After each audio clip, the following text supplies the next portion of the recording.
Nigeria has broken us in ways that we don't even realize. We have become so obsessed with survival that we now treat survival as the sole purpose of life. No, it's not. Survival is the foundation, but it's not the destination. A father lives in Surulere, his daughter is in Australia, his son is in Canada.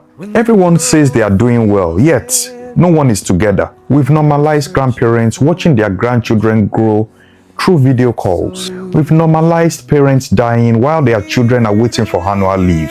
Families are now WhatsApp groups and cousins have become strangers. We've normalized fathers leaving their children to go and hustle abroad for years under the guise of "it go better, things will soon stabilize." Some children have not seen their parents for 10 years, 15 years, until the next call is not "come and visit us," it is "daddy has passed."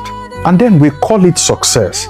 And when you question these things, people immediately ask you, what about the benefits of migration? Why are you not talking about the benefits? That's a wrong question. Everybody already knows the benefits. That's why millions leave.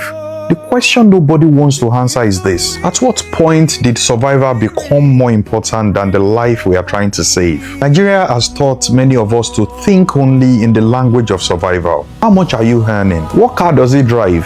How much do you have in your bank account? As if life is only about eating, paying bills, and looking successful from a distance. But human beings are not machines. Even Maslow told us this. Survival is the basal, the foundation layer. Food, shelter, safety. Yes, these things matter. But after that, humans still need belonging, love, identity, self-esteem, meaning, roots, a sense of home. A place where your children know where they come from without needing a documentary explanation. A place where your parents are not just voices on WhatsApp. A place where family is not something you visit once every few years as if you're a tourist. But Nigerians are so traumatized by lack that the moment you ask a deeper question, they get angry. How much does belonging put in your pocket? Can roots pay school fees? Will having roots back home put money in your bank account? And that's exactly the problem. We have reduced life to only what you can cash out. Who bewitched us?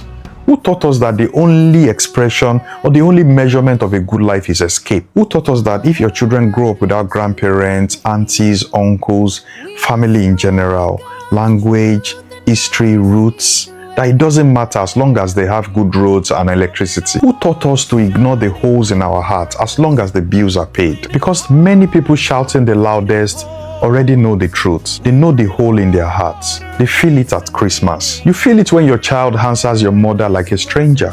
You feel it when your father is getting older and you are calculating ticket prices. You know when someone dies and your first thought is not grief, it's logistics, passport, visa, ticket, annual leave. That's not normal. We only call it normal because maybe Nigeria has broken our expectations. Because a country that exports its children forever is paying a price. Families scattered across continents are paying a price. Children growing up without roots, parents aging alone, they're all paying a price. So the real question is not whether migration works. The real question is, if your children settle abroad and their children settle abroad and home becomes somewhere they only hear about in stories, at what point does home stop being home?